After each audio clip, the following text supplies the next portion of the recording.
Welcome everyone to the podcast. Today I have a very special guest, Professor Alex Edmans from London Business School. He's one of the preeminent experts in ESG, diversity, equity, inclusion, and corporate social responsibility. He's written one of the best-selling books on this called Grow the Pie, and I encourage you to check that out. So thanks, Alex, for coming along, and welcome to the podcast. It's great to be here, Mark. Thank you for the invitation. Thank you so much for coming along.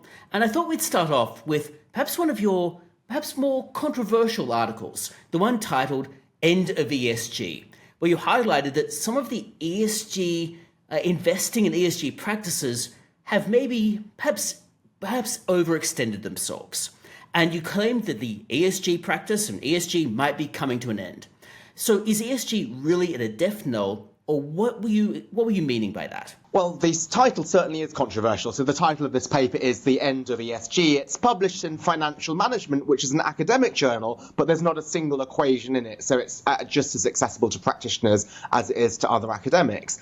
But actually, the content of the article is not so controversial. So I'm calling it The End of ESG as a niche field.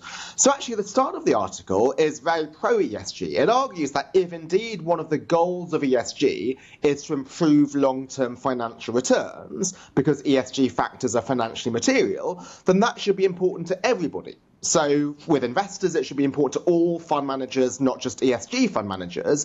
And then within companies, it should be important to the C-suite, the CEO, the CFO, not just the CSR department. So I think the label of ESG makes some people think, well, that's only for ESG people. A lot of the cultural wars you see in the US are because Republicans are opposing ESG. But if indeed ESG is a way of improving long-term financial performance, it should be something that everybody embraces. But then the flip side is I'm also suggesting the end of ESG as being seen as something special, which is put on a pedestal above other long-term issues.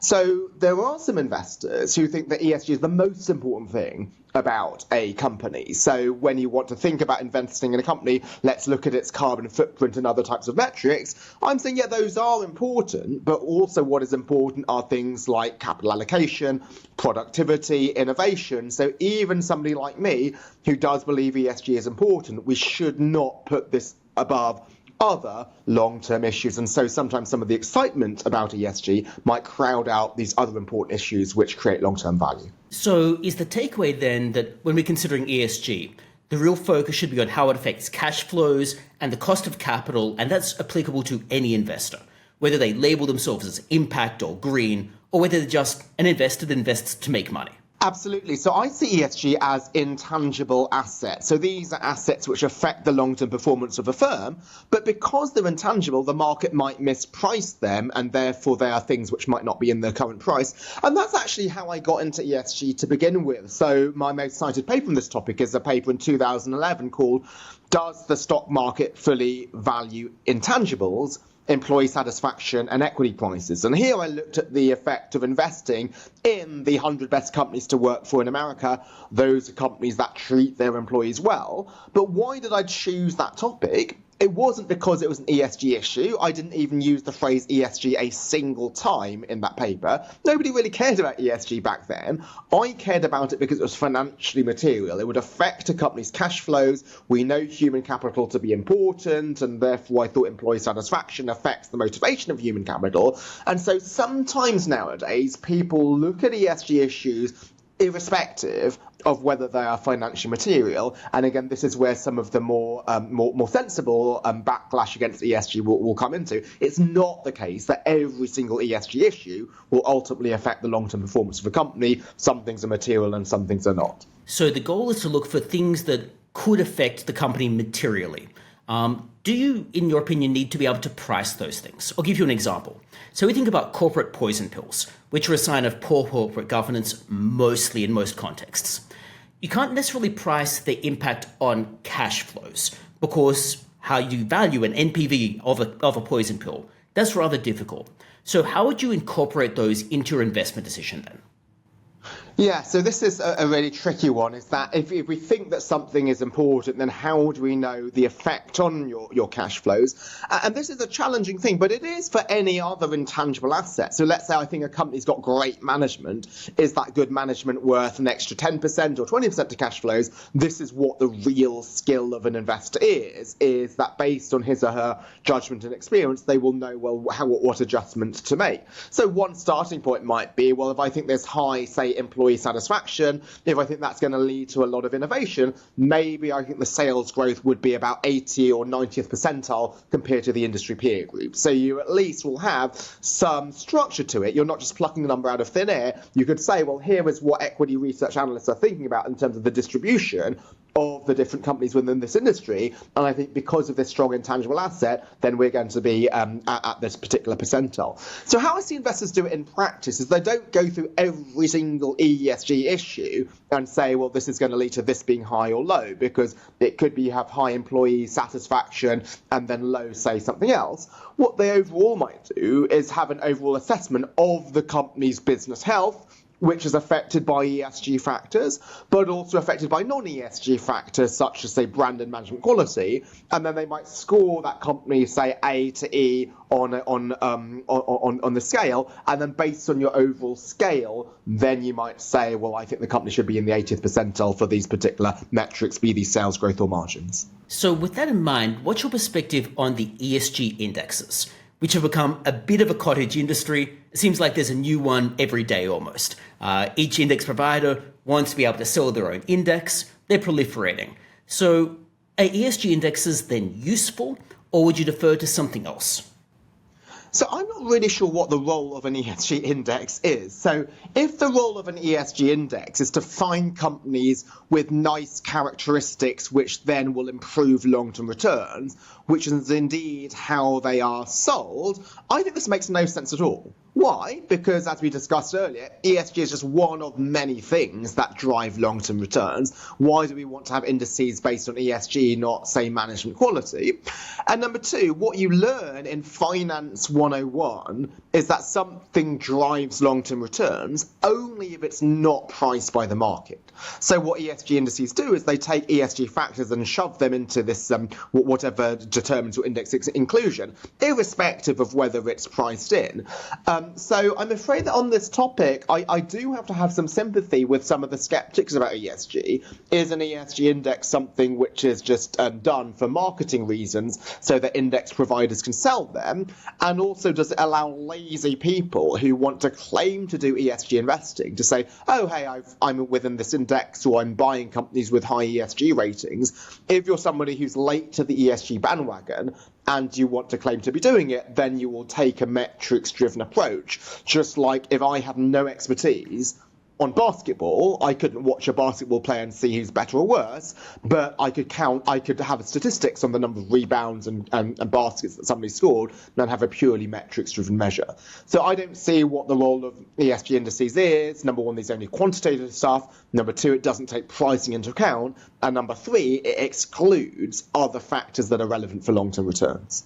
So in this context, from an investor's perspective, would you be looking for either unpriced factors, and there was a recent article in Financial Analyst Journal looking at, for example, employee satisfaction, or things that the market maybe underappreciates? So a decade ago, there was an article in the Journal of Political Economy that looked at the idea that the market oftentimes underappreciates long-dated cash flows.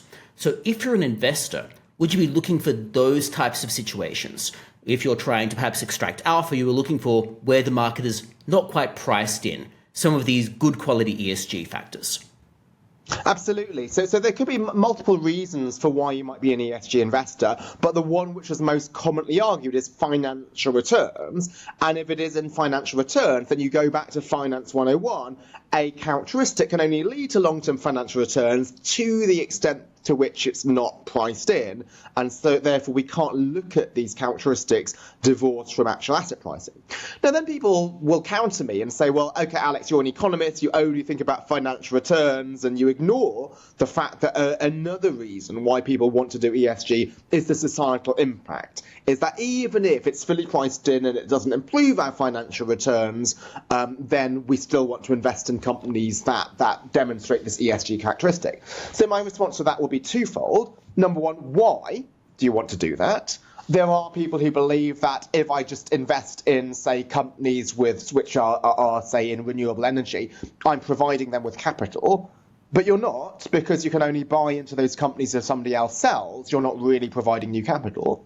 And number two is that if you truly were able to provide new capital, so let's say you were a primary investor, then often these ESG metrics which go into these indices are only quantitative and not qualitative. For example, DEI, which you might get into later, if you invest in companies with a lot of ethnic minorities on the board, that tells you nothing about other forms of diversity, nor about equity and inclusion. So I think irrespective of whether your motivation is financial returns or societal impact, I would have a significant caution about just using ESG indices to drive your asset allocation. That's an interesting point, and it sort of leads me on to your book, Grow the Pie, because in that book you highlight that it isn't necessarily mutually exclusive, that the company can do well and that employees or other stakeholders can do well.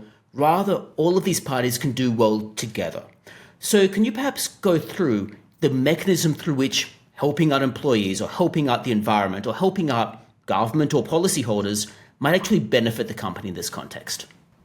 Absolutely. So the book is called Grow the Pie. So why? So the pie is the value that a company creates, which can be divided between investors in the form of profit and society in the form of fair taxes, fair wages, fair prices. And why I call it Grow the Pie is that stakeholders and shareholders are intertwined. For example, if you treat your employees well, they become more motivated, more productive, more likely to stay. You're not giving pie to them. Instead, they're growing the pie and ultimately profits will increase. And that could be true for other stakeholders as well. So you've got a reputation of great customer trust. Your customers will buy from you, even if there's a low-cost rival, because they believe they're going to get a good product. With the environment, it may well be that if there's future environmental regulation, then a company that's responsible will be protected from such regulation. It might also be that customers and employees are much more willing to partner with a company which has a positive impact on the environment. But the most important thing is that these things for an investor are often not priced in. So if you are an investor and you're used to just looking at tangible factors such as cash flows or tangible assets, you might ignore the fact that a company has high employee satisfaction. Why? In part because of your earlier question, Mark, it is too difficult to know how to factor this into a cash flow, so you decide not to put this into your valuation. And then what's particularly interesting about the Financial Analyst Journal article that you referred to earlier, this is a paper which replicates my own paper on employee satisfaction 10 years later. And you might think, well, in those last 10 years, surely the alpha should have gone away because people will know the results from my paper. In particular, now, given it's the era of ESG, haven't ESG funds just jumped on to investing in these companies with high employee satisfaction? Well, the answer is no.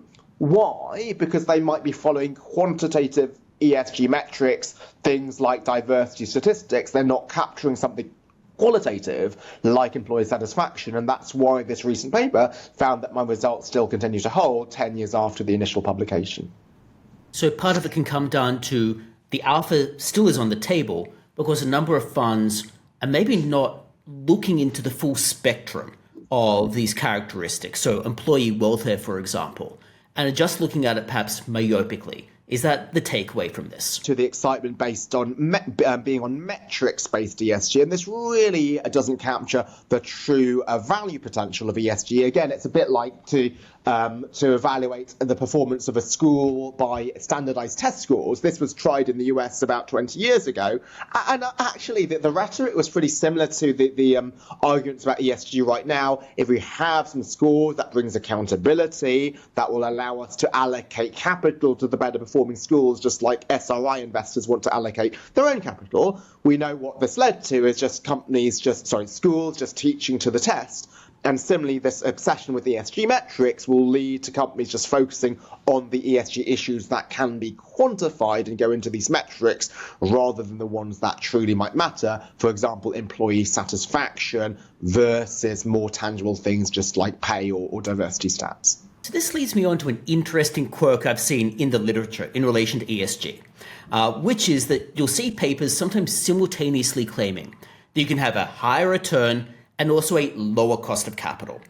Are there any circumstances where your cost of capital can be both lower and you can have a higher stock return?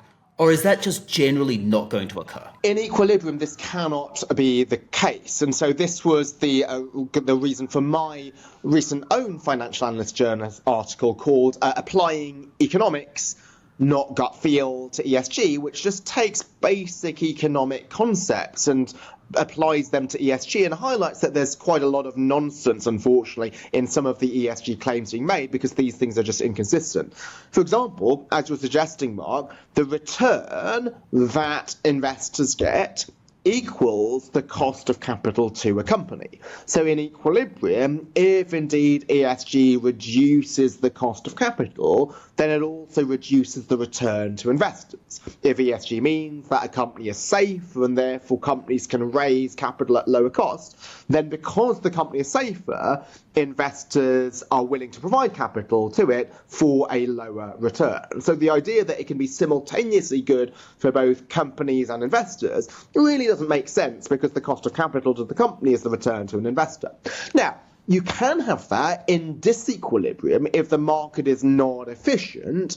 For example, if indeed something is not priced into the market, then investors can get high abnormal returns, as I found in my employee satisfaction paper. And I'm certainly not somebody who believes in efficient markets all the time. Some of my other work is in behavioural finance. But if you want to think that markets are inefficient, the inefficiency is most likely to be in the unquantifiable ESG metrics. The focus that a lot of investors have on the quantitative, those are exactly the issues that are likely to be correctly priced in, so you're probably not going to get both higher returns for investors and a lower cost of capital for companies. That definitely makes sense. So effectively, it might arise if the market hasn't priced things in, but if the market is pricing things in equilibrium, then you're not going to get lower cost of capital and higher returns. I want to focus on one thing you said about growing the pie, or at least the concept thereof, because a claim that's often made, often by politicians,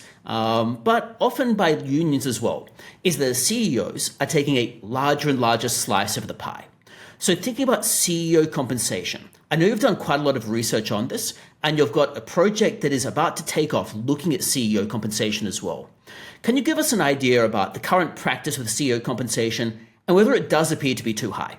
Yeah, so also a lot of people focus on when they say that CEO pay is out of whack as they look at the CEO to employee pay ratio. So in the US, depending on what year you look at, it's 300 times the average worker. And people say, well, this is absolutely outrageous. How can it be that a CEO earns in one day what the average employee earns in a year? This is just unfair.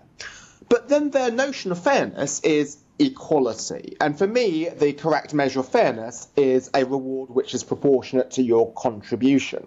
So if I was to give all my students the same grade, that would be equal, but that would be unfair. So equality is not necessarily the measure of fairness. Now notice in different walks of life, people are very happy to accept inequality. So if you take, say, a football team in the UK, a midfielder or a striker will earn far more than the CFO of that football team, even though the CFO is really, really skilled. Why? Because they can recognise that the footballer is somebody who creates a huge amount of value and he has some scarce talent. How do you know whether the footballer's pay is fair? You compare him to other footballers at other teams. You might look at the number of goals that he scored, but you look at a measure of his particular worth, and then you compare the CFO's pay with CFOs in other organisations. So I think in order to determine whether pay is fair or not, we don't look at the link between CEO pay and employee pay, but the CEO pay versus other CEOs,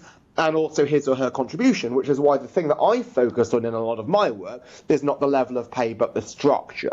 So how strongly is pay linked to performance, and also is it linked to the correct measures of performance? And particularly for me as an ESG advocate, there should be long-term measures of performance rather than short-term. So just to highlight one study, this is not done by me, but by other people in the Journal of Finance, they found when a CEO owns a lot of shares in her firm, so she has a lot of skin in the game, then she outperforms by 4 to 10 percentage points per year. So this is far more, many multiples of the average CEO salary.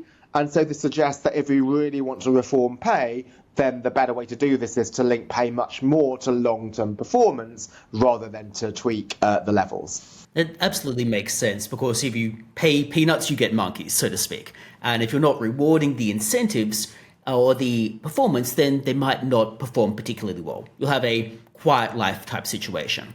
I remember some CEOs remarking that they only needed to be paid in cash because they would always exert effort. Do you buy that argument that a CEO who is really motivated just can be paid in cash because they're always going to work hard? Yeah, so this is interesting because like my own profession is one where we don't have pay for performance. We're not paid for publications in top journals. We're not paid according to teaching ratings. And certainly for doctors, they're not paid according to patient survival. So I'm certainly somebody who thinks that intrinsic motivation will be important. However, how is this different in a corporate setting? Well, intrinsic motivation might lead a CEO to thinking, let me not screw up. So let me make sure that I don't take excessive risk to ensure that the company is still being here. I am going to be motivated to ensure the preservation of a company. But what shareholders and what society wants is not just preservation, but they want a bold company which takes risks. And so if you were the first, say, car company to develop electric cars, that might have been crazy back then when it was just safer for you to focus on petrol cars. And so without the incentive of being rewarded if things go really well, then if a CEO is only concerned about avoiding poor performance, then they won't take the important innovations necessary to address some of the wicked challenges of the world today. And also, this comes up in a recent paper I published called CEO Compensation Evidence for the Field, where we actually survey directors and investors. The reason why CEOs pay is linked to performance is not that they're greedy. It's not that they think, I'm so lazy that unless you give me an extra yacht for performing well, I'm not going to work. It's instead that the rewards happen ex post, is that if you've done a good job, then you would like to be rewarded for it. That's just fair and that's human. So if I do well in my teaching, then at the end maybe I get a teaching award and I get a plaque. Now, clearly, that plaque was not something that made any difference to my motivation to work hard. The monetary value of that is tiny, but it's something where after you've put a lot of effort into teaching, it is nice to be rewarded for that. And this is the same for CEOs. Just like any other human, you like to be recognised for a job well done. And I guess that leads me on to another controversy within the corporate governance space, which is DEI, diversity, equity and inclusion, where there's been a push for, I guess, greater diversity, in particular greater gender diversity onto boards. And there's been a backlash to that as well, particularly as it's become more politically polarized. And we've seen some of this with Bill Ackman's recent tweets, for example. So how should firms approach DEI when selecting their board? Well, I think first let's ask, why is there such an initiative for DEI in the first place? So there's certainly some good reasons for this initiative, which could be that people were historically discriminating against women or ethnic minorities. So you could have two equally qualified candidates, but people might say extremely offensive things like women should not be in the C-suite, they should be doing different types of jobs. And if you have that attitude, then you are not only being extremely offensive to wider society, you're not hiring the best people because you're being blinded by his or her gender or ethnicity. So absolutely, as a bare minimum, there should be no controversy that we want to make sure that there's no discrimination against people from particular genders or sexual orientations or ethnic minority groups. However, where DEI becomes more controversial is that if you are willing to accept a lower qualified candidate because of particular demographic characteristics. And note my comment here, I am ideologically not pro or anti. I would benefit personally from DEI initiatives as an ethnic minority. So here this is not personal beliefs, but this is just an assessment based on the economics. That is something which is more tricky. Why? Because then you become less meritocratic. Now, there is the argument that people have, which is that if you're having a team of people, the whole is more than the sum of its parts, and it would be good sometimes to have a less effective person individually if he or she adds more to the team dynamic. This is why a goalkeeper in football doesn't score any goals, but any team does need a goalkeeper in addition to normal position players. But this is often based on really flimsy research. So there are studies done by the likes of BlackRock and McKinsey which claim that more diverse companies have better firm performance. These papers are extremely weak. They don't measure performance correctly. They don't control for other variables. My website maycontainlies.com goes through some of these studies and just highlights the elementary flaws in this. And so this doesn't mean that DEI is completely misguided, but it means that the very simple measures of DEI, just like demographic diversity, are really not capturing the full spectrum of DEI issues, just like you and I discussed earlier with ESG.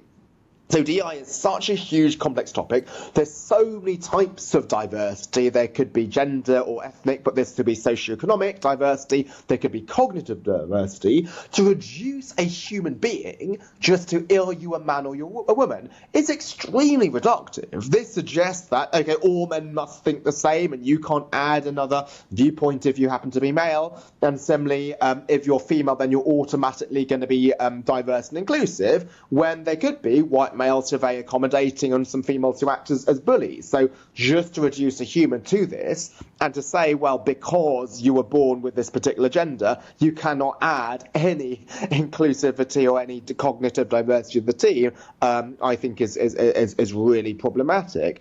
And also this just looks at the mix of people that you have with an organisation, not whether the organisation takes efforts into making the culture more inclusive. So in one of my own papers, entitled Diversity, Equity, Inclusion, we take a much more holistic measure of DEI. We, number one, show that it has almost no correlation with demographic diversity.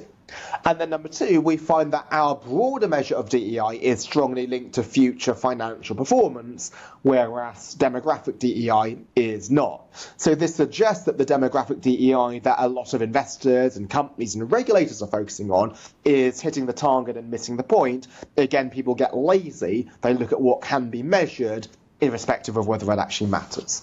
I'm familiar with your paper, and I think it's a really interesting one, because it suggests that perhaps there's some lip service being paid to DEI, but while firms might be taking those positions, they're not making their own employees feel more comfortable.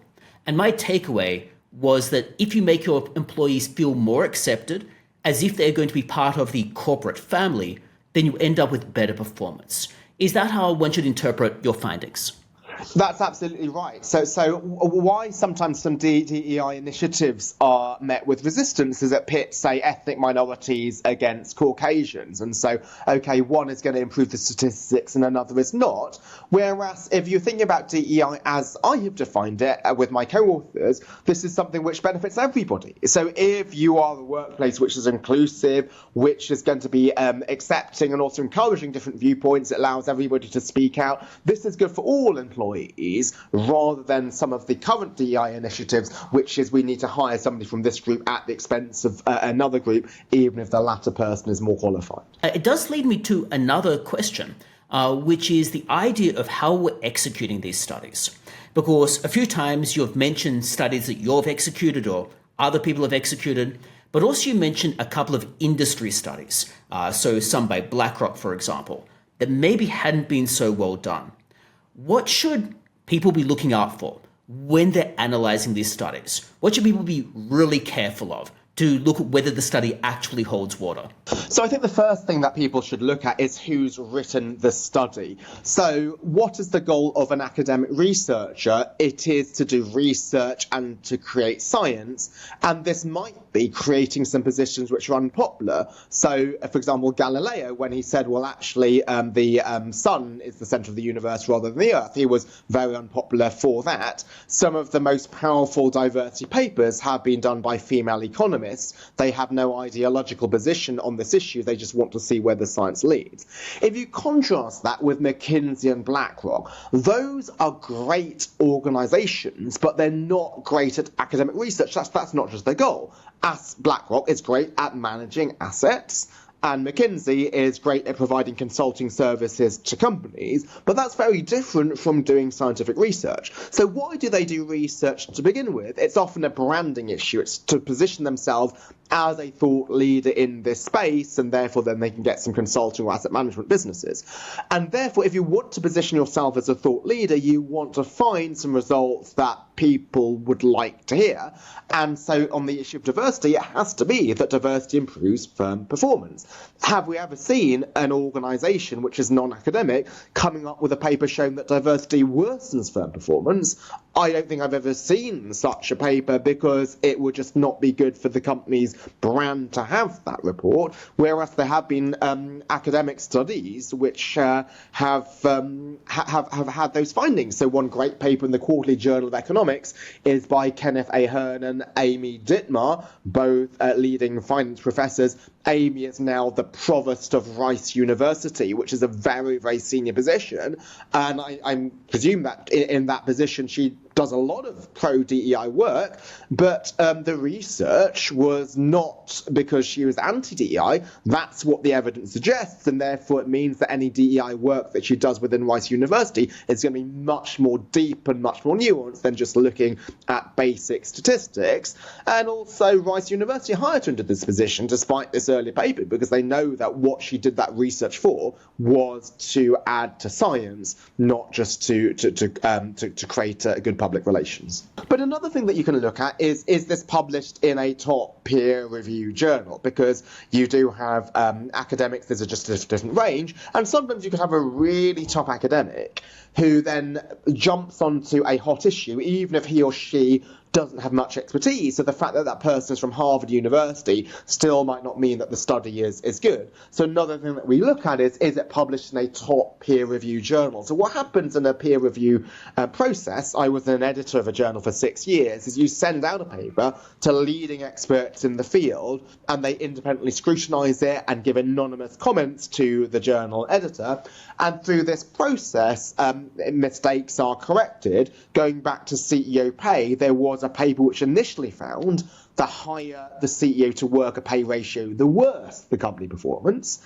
And after it went through peer review and corrected its mistakes, it found the opposite. Higher pay ratios actually are associated with higher performance, which was what you and I were discussing previously. So, given that the results of a paper can be overturned 180 degrees, we need to be careful to look at papers that have been checked rather than unchecked. Now, this is not to say the peer review process is perfect. Sometimes sloppy papers get in, sometimes there's good papers which get rejected, but it's better to go with something checked than unchecked. So the two things that I've talked about, Mark, are two things that I think anybody can assess. Number one, who wrote it, and number two, was it published in a top peer review journal? There's other things that you can go into, which is actually scrutinising the methodology, but realistically, to a lay person, he or she just might not have the time or the expertise. So I've deliberately tried to focus on two things which are relatively simple, but the May Contain Layers website is one where I try to get into these deeper issues to try to educate the general public on what are the more methodological issues that a person can look at. Are there any key areas of insight or advice you'd give to anyone working in the ESG or DEI space, either as investors or potentially people who are just interested? What would you suggest they really look out for, and what would be a key takeaway that should really drive their behavior going forward? I'd say probably three things. So number one, these issues are important to everybody. So even if you're an ESG or DEI person, these things can improve long-term financial performance and financial returns. Number two is a lot of studies out there are flimsy. So there's a lot of pressure if you're a commercial organisation like BlackRock or McKinsey to write research saying DEI always pays off, ESG always pays off. I'd instead look at the academic scientific consensus, and there are papers by academics which review the overall consensus of the scholarly community. And then number three is, when you're thinking of measuring them, try to look beyond the statistics. So the statistics only capture the quantitative aspect, but there's a lot of qualitative aspects to this, and it's the qualitative dimensions which are most powerful, particularly for an investor, because those are dimensions which are less likely to be priced into the market. That's excellent advice, and I think a lot of investors could really benefit from following that and really digging deeper into some of the ESG and DEI things that you've talked about.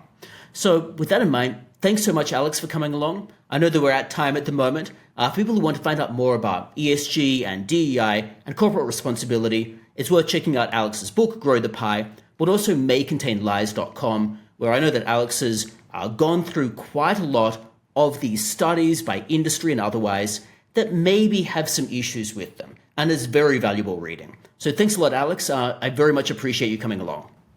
Thanks, Matt. Really enjoyed the conversation.